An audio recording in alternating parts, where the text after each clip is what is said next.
ఇప్పుడు కేవలం 7,999 up to 10 kgs వరకు బరువు తగ్గి అధిక బరువు నుంచి వచ్చే ప్రధాన సమస్యలను దూరం చేసుకోండి. బాలీవుడ్ ఇప్పుడు రూట్ మార్చింది. తెలివిగా సౌత్ దర్శకులని ఇంపోర్ట్ చేసుకుంటుంది. ఊర మాస్ కథలతో మెప్పించే దర్శకులు ఎక్కడున్నా వల వేసి మరీ పడుతోంది. సల్మాన్ నుంచి షాహిద్ వరకు అంతా ఇదే ఫార్ములా కంటిన్యూ చేస్తున్నారు. బాలీవుడ్లో సౌత్ డైరెక్టర్లకు క్రేజ్ బాగా పెరిగింది. జవాన్తో అట్లీ, యానిమల్తో సందీప్ రెడ్డి వంగ సెన్సేషన్ క్రియేట్ చేయడంతో ఇక్కడి మేకర్స్ సినిమాలు చేయడానికి బీ-టౌన్ హీరోలు ఇంట్రెస్ట్ చూపిస్తున్నారు. ఇందులో టాప్ లిస్టులో ఉన్నాడు సల్మాన్ ఖాన్. 15 ఏళ్ల క్రితం మురగదాస్తో గజనీ చేయాలని చూశాడు సల్మాన్. కానీ ఆ ప్రాజెక్ట్ అమీర్ అకౌంట్లో పడింది.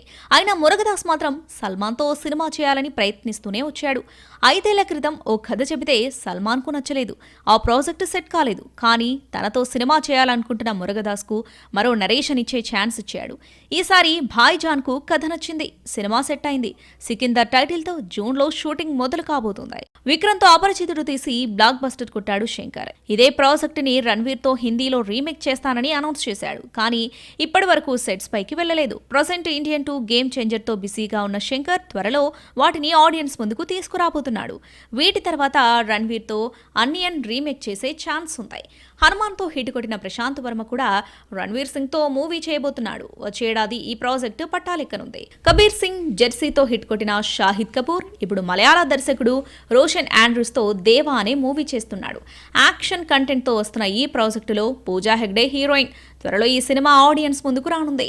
అలాగే కన్నడ దర్శకుడు సచిన్ రవితో అశ్వత్థామ ది సాగా కంటిన్యూస్ చేయడానికి కమిట్ అయ్యాడు షాహిద్. దేవా పూర్తి కాగానే ఈ ప్రాజెక్ట్ సెట్స్ పైకి వెళ్లనుంది. కోలీవుడ్ లో హిట్ అయిన తేరిని బేబీజాన్ అనే టైటిల్ తో హిందీలో రీమేక్ చేస్తున్నాడు వరుణ్ ధావన్. కాలీస్ డైరెక్ట్ చేస్తున్న ఈ ప్రాజెక్టులో కీర్తి సురేష్, వామిక గబ్బి హీరోయిన్స్. తమిళ్లో హిట్ అయిన సురారై పోట్రు మూవీని నార్త్లో సరిపీరాగా రీమేక్ చేస్తున్నాడు అక్షయ్ కుమార్. మాతృకకు దర్శకత్వం వహించిన సుధా కొంగరయే ఈ ప్రాజెక్టుకి డైరెక్టర్. ప్రభాస్తో స్పిరిట్ మూవీ చేస్తున్న సందీప్ రెడ్డి వంగ వచ్చే ఏడాది రణబీర్తో యానిమల్ పార్క్ ని తెరకెక్కించబోతున్నాడు. మొత్తానికి పాన్ ఇండియా ట్రెండ్ క్లిక్ అవ్వడంతో సౌత్ దర్శకులే కావాలంటున్నారు బాలీవుడ్ స్టార్స్.